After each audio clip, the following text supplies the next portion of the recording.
It's my pleasure to be here. I realize I'm the last speaker. It's probably been a long day. You're probably getting tired. Therefore I decided not to go into too much depth in many of the points that I'm touching upon. You can just follow up and send me emails or whatever or discuss, and there'll be lots of pictures to rest your eyes. But anyway, I was asked to speak about, there's a project here in the restoration of wetlands at Skalholt. But that I decided to actually expand that a little bit because that will only take a few minutes actually to tell you about that. And so the title is Some Thoughts on Their Value and Their Relevance in the Greater Context. And greater context, well, talking about greater context, I'm going out into space again. I talked about the atmosphere, but that's where I want to start. This is the International Space Station, as probably all of you have realized. And it's there flying, it's out there in space. And lots of the units and instruments we see that are in the space station are not fit for the research per se, but to maintain livable conditions within the space station. It's a home for the astronauts for even extended periods. Some have been there, I think, over a year even. And it's a very, very hostile environment. There's issues of very harmful radiation, freezing cold, what to do with waste products, the buildup of gases inside, moisture, human waste, issue with food and waste, and various things like that, energy needs, all kinds of things. Most of the stuff you see is just to maintain, to be able to operate this unit in this hostile environment. But in the background there's another home, planet Earth, floating around in the same space, same hostile space, so to speak. Yet conditions it's livable. We can live there and life is there. And there are certain physical, chemical, biological, ecological processes that maintain these conditions so that it's livable in this hostile environment. And there were a couple of papers in 1997 that really were key papers in this regards, in terms of trying to, and this is towards ecosystems, it's trying to understand the value of some of these processes in ecosystems, particularly in terms of maintaining livable conditions. Various processes and functions of ecosystems that benefit us, and when these processes benefit us, we turn them ecosystem services. They're services to us. And this is the most famous, a paper by Robert Constanza et al. In 1997, where they used acknowledged, proven economical methods to estimate what they could of these services rendered by these ecosystems. There was another publication the same year by the Ecological Society of North America, Gretchen Daly et al., 1997, same subject, ecosystem services benefit supplies to human societies by natural ecosystems. And there's a long list of services. I'm just showing you some of them. Biogeochemical cycling, the cycling of carbon, nitrogen, and so on, soil development, all these systems have proven the soil that we grow all our food on, breakdown of waste products, carbon sequestration, food protection, fiber protection, energy protection, medical compounds, recreational services, breakdown of harmful substances. Just picking out some that we are all familiar with, purification of water, prevent droughts, and so on and so forth. So, and in his papers, or their paper, Constanza et al., they used these economical methods to try to estimate it. And this was a total underestimate because they couldn't estimate everything. They just put the price on what they could estimate. And they compared it to the global gross national product at the time, and found that ecosystem services were at least worth twice as much. Now, this is difficult to understand because this is a global scale, huge number. What does this global gross natural product mean, and so on? So let's take an example. This is the New York City water supply system. Down here is New York City, and this is the Catskills fountains, watersheds there, and they supply clean water down to New York City. But due to degradation of the ecosystems up there in the Catskills, before it became overwhelmed by agriculture and sewage runoff, the watersheds of the Catskill Mountains provided New York City with water ranked among the best in the nation by consumer reports. When the water fell below quality standards, the city investigated what it would cost to install an artificial filtration plant, a technological solution to the problem. The estimated price tag for this new facility was $6 to $8 billion plus annual operating cost of $300 million. A high price to pay for what once was free. New York City decided instead to invest a fraction of the cost, $660 million, to restore the natural capital or restore the ecosystems it had in the Catskills watershed. So this is an example of the services that these systems render. And in Gretchen Staley's et al. Paper, they've concluded that ecosystem services are essential to civilization, and these services operate on such a grand scale and in such intricate and little explored ways that most could not be replaced by technology. Okay, let's get back to little Iceland.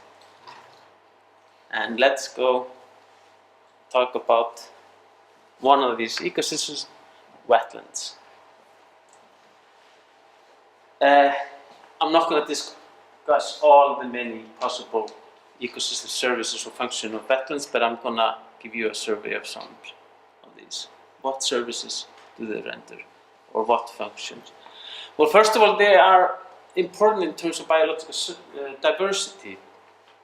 There are many species that are specialists in wetland environments.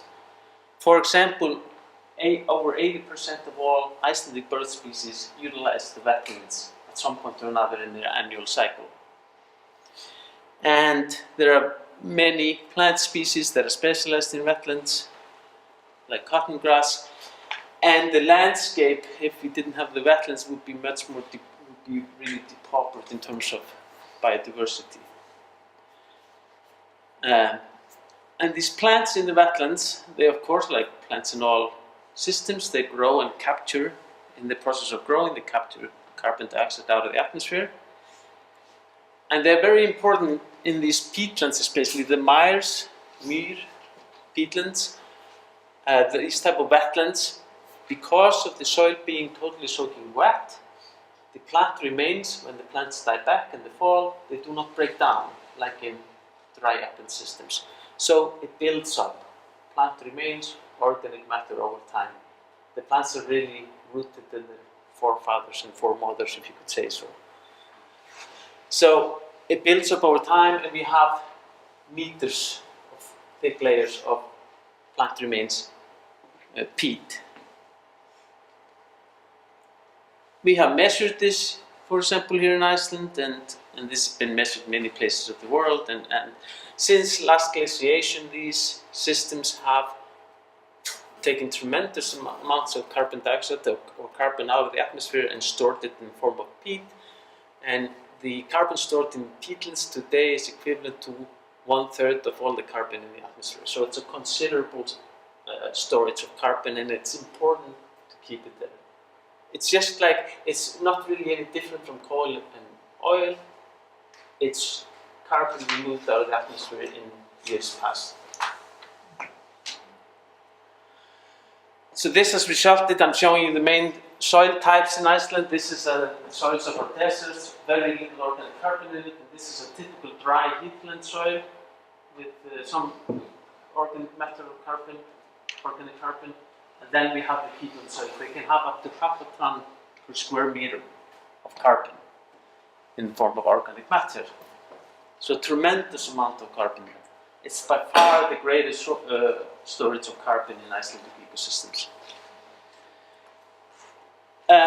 Since we're talking about soil, that's another function of the system, or something that a process they do over time is to form soil.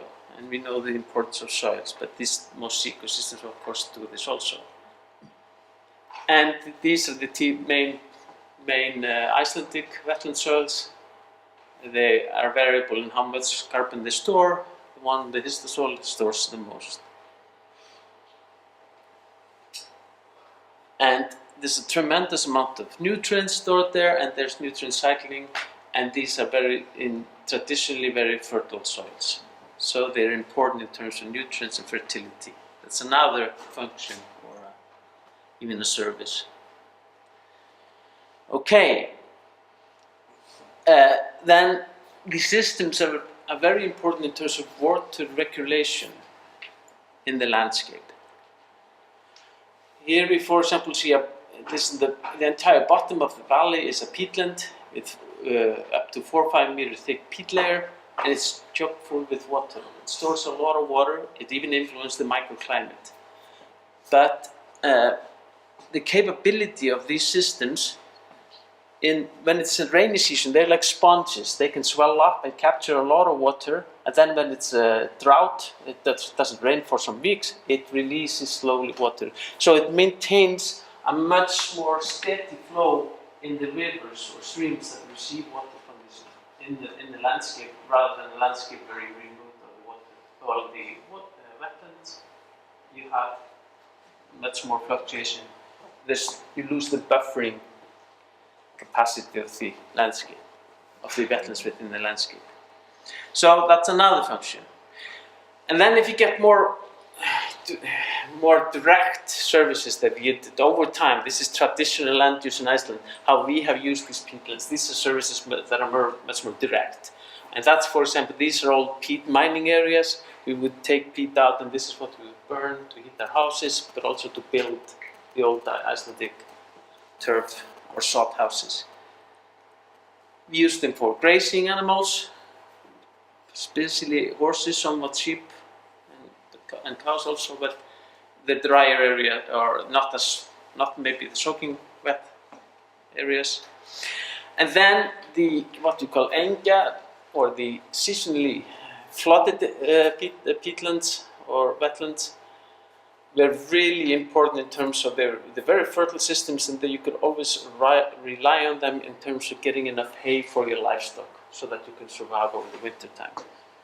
And this was really important, even during hard years, difficult years, where the upland drylands failed. You could count on these systems. And here we see in the old days when they would be taking hay back to the farm from these kind of sites. So this is the traditional use. So just to conclude, wetlands have numerous functions or services, and most of them are of considerable value to us. Now we've entered another phase in our utilization of the peatlands in Iceland, and we started draining them. We started this really in the Second World War, 1940 approximately. This is an image from that time period. And it was subsidized by the government. This is the length of ditches excavated yearly, so we see that it becomes very popular, and it reaches height here in the 65 approximately. And it's actually still ongoing, but this is the period when it was fully subsidized by the government. We are up to we've excavated approximately 33,000 kilometers of ditches. It's almost around the world. This was actually, it revolutionized in farming in some areas, and there were quite a bit benefits to this in the beginning, and especially in the beginning in this phase. This was making hay fields close to the farm, a dense network of ditches around the farms. And in many areas of Iceland where there were lots of peatlands, this was maybe the first time in history of the settlement of Iceland that these farmers in these regions could gather enough hay to be sure in terms of to survive the winter in terms of the livestock. So it did change a lot of things, and we've actually done a study. We see a good correlation with this increase here with a lot of the indices in terms of agricultural production. But in this period, we don't see any correlation between this and the indices of whether it is hay or more milk or meat or whatever. We do not see any correlation. So why was this second wave here? So this first wave was hay fields mostly, but the second wave, well, it was still subsidized and it was considered land improvement. It's easy for us to look backwards and judge, you know, but it was considered land improvement at the time. It was still paid for. And also the farmers were even criticized at the time. I don't know if you see this. We had tremendous soil erosion in the highlands of the Highland Road. And we were grazing, we were putting a lot of sheep into the highlands, and farmers at this time in the 70s were criticized, why are you releasing sheep up into the highlands and grazing areas that are almost denuded? Why don't you drain the peatlands and put the sheep there? That's what the farmers then did. So we entered a period where there was the draining of rangeland, not agricultural fields anymore. And you see this here. This is in South Iceland. Here's a farm, and these are the agricultural fields. You see a dense network of ditches. Here's another farm. Here's another farm. And then they started draining all the rangeland. So and this is south of Selfoss flowing. It's just south of here. So now we ended up with a dense network of ditches, really altering most of the peatlands in large areas. And there's problems with some of it. In some places there's erosion of the peat in ditches, about 15% of the ditches. There's water issue. One thing that the farmers did, this is the this is the point where 3 farms could come together, and they would often put in ditches to demarcate the property because it was paid for it. But here used to be a pond, and now it's drained. But also from the deeper layer of the peat within these wetlands, iron comes into solution because there's no oxygen deep in it. When it seeps out into the ditches, it precipitates out because in the presence of oxygen, it rusts and becomes soluble and colors the water like this. So this is also water quality issues. Here we see the ditches with this kind of water. This enters from the ditches into the rivers. And I live in Stokks area, small village south of here, and you see the lakes that get from the ditches, water from the ditches, they're all colored brown versus and here from the ditch here, versus the natural lakes are all clear blue. So I'm just reviewing some of changing some of the functions of these systems. Another issue is that when you drain them and you lower the water table substantially, of course, atmospheric just air enters the peat layer, oxygen enters, and it starts to break down. Because now, all of a sudden, all that organic matter, all the plant remains are available for organisms that can utilize it as energy source. It's just like we eat food, eat an apple, we break it down, control burning, and we expire carbon dioxide. So we have a lot of carbon dioxide and even N2O, which is also a greenhouse gas, coming from these drained areas. Maybe not so much per square meter, but we've drained such an extensive area, so when we add it all up together, it's tremendous amounts, and that's problematic. So, just to finish this, we have drained 4,200 square kilometers, are fully drained. estimated. Additional 2,000 to 3,000 kilometers have been disturbed, hydrologically at least. Only 3% of the mires or peatlands in southern Iceland remain undisturbed. Drained mires or peatlands constitute the single greatest source of greenhouse gases within Iceland. And less than 15%, and that's maybe the sad figure, but also positive, is used for agricultural fields. That means we're only utilizing a fraction of these areas. That means we can do a lot. We can do something to remedy the situation without,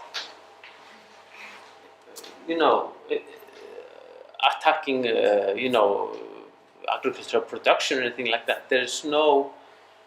Doesn't have to be any competition for land in terms of that. There's still very large areas that we could actually restore. And drained mires lack many of the ecosystem functions of intact mires, and the remaining functions are often degraded. So, wetland restorations, we've done quite a few, attempted this in quite a few places in Iceland now, and we've gained quite a bit of experience, and it's quite possible because so many places we've only put in the ditches and not done anything else. We haven't plowed the areas, we haven't fertilized it, we haven't changed everything. So you can just fill in the ditch in many places and you can restore the wetlands. This is from Western Iceland where it's restored and it gets wet again, and wetland plants colonize the area and you have a functioning peatland again. So restoration holds promise because in most areas no alteration has taken place other than the excavation of the ditches, and research indicates that peatland restoration establishes the former greenhouse gas balance of the peatland. So finally I'm back at Skálholt, and this is looking at the Skálholt property. Here we are, and this is the farm, the property or the land. It actually extends a little bit further up here. And you see this is a mapping of the drainage map layer, showing we've mapped all the drainage ditches in Iceland. And so you see there are some drained areas in there's of course, these are active fields today.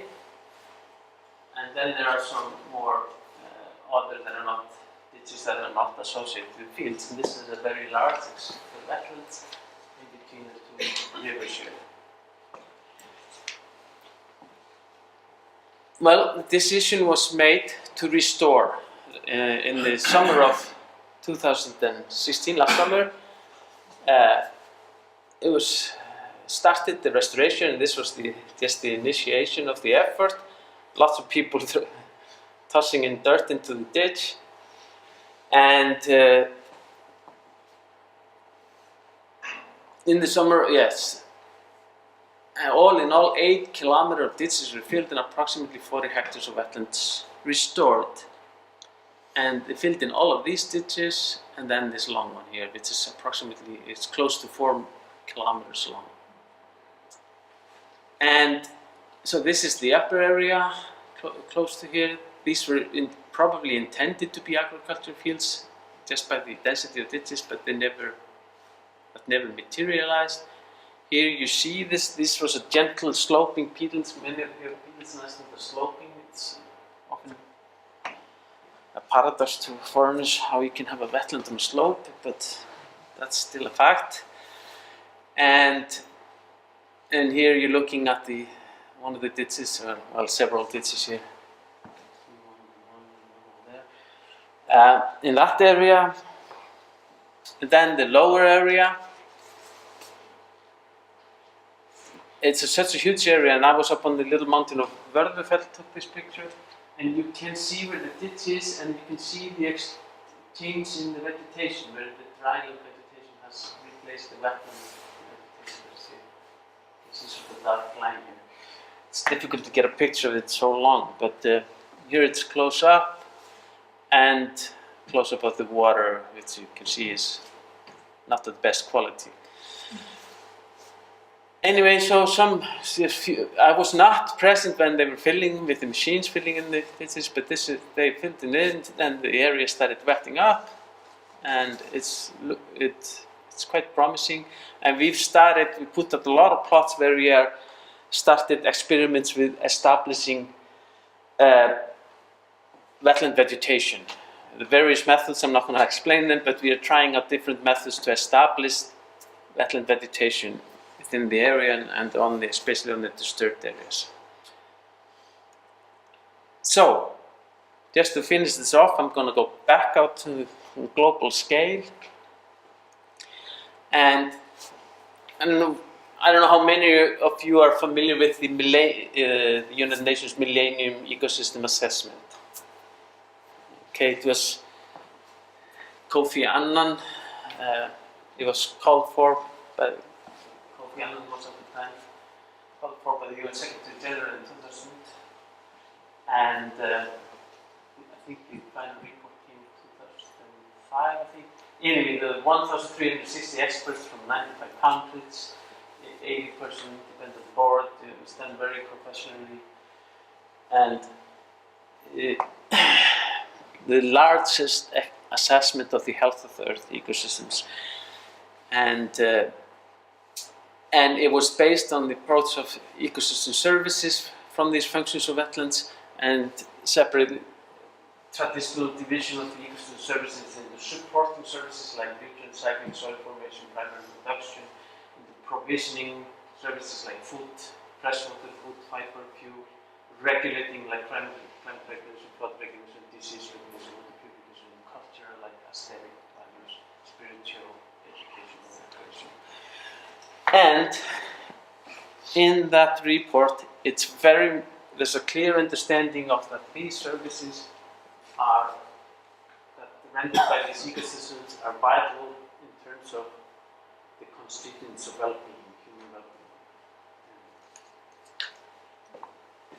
And anyway, I'm not going to go into depth of that, but there was a huge report, and well worth to dive into, but there was a final statement from the board identifying key messages and conclusions that can be drawn from the assessments. And I'm just going to quote, I think, 5 or 6 of them. Everyone in the world depends on nature and ecosystem services to provide the conditions for decent, healthy, and secure life. Humans have made unprecedented changes to ecosystems in recent decades to meet growing demands for food, freshwater, fiber, and energy. These changes have helped to improve the lives of billions, but at the same time, they've weakened nature's ability to deliver other key services such as purification of air and water, protection from disasters, and provision of medicine, to name a few. And then here, there's the rest of the statements. I'm going to put 2 here. The loss of services derived from ecosystems is a significant barrier to the achievement of the Millennium Development Goals to reduce poverty, hunger, and disease. The pressure on ecosystems will increase globally in coming decades unless human attitudes and actions change. And note that human attitude and actions change. And just to finish this, I think it's obvious that in the long run, for example, that national parks or conservation areas alone can only maintain a fraction of Earth ecosystem services and biodiversity, and hence the challenge is therefore to ensure that in the world in general, human land use is organized and planned in such a fashion as to maintain ecosystem services for the long term. So I think in terms of although a very, very small step, the church restoring wetlands here at Skalholt, I think it is still quite significant in terms of change of. And I'm not saying that the church had the attitude of destroying humans, but ecosystems, but I think it's a change in attitude of realizing the importance of these systems, and that somehow we have to intertwine our use of these systems in such a way, or use them in such a way that we maintain their quality and their services and the wealth of in these systems. Somehow we have to find a way to do that. Anyway, so thank you. That's it.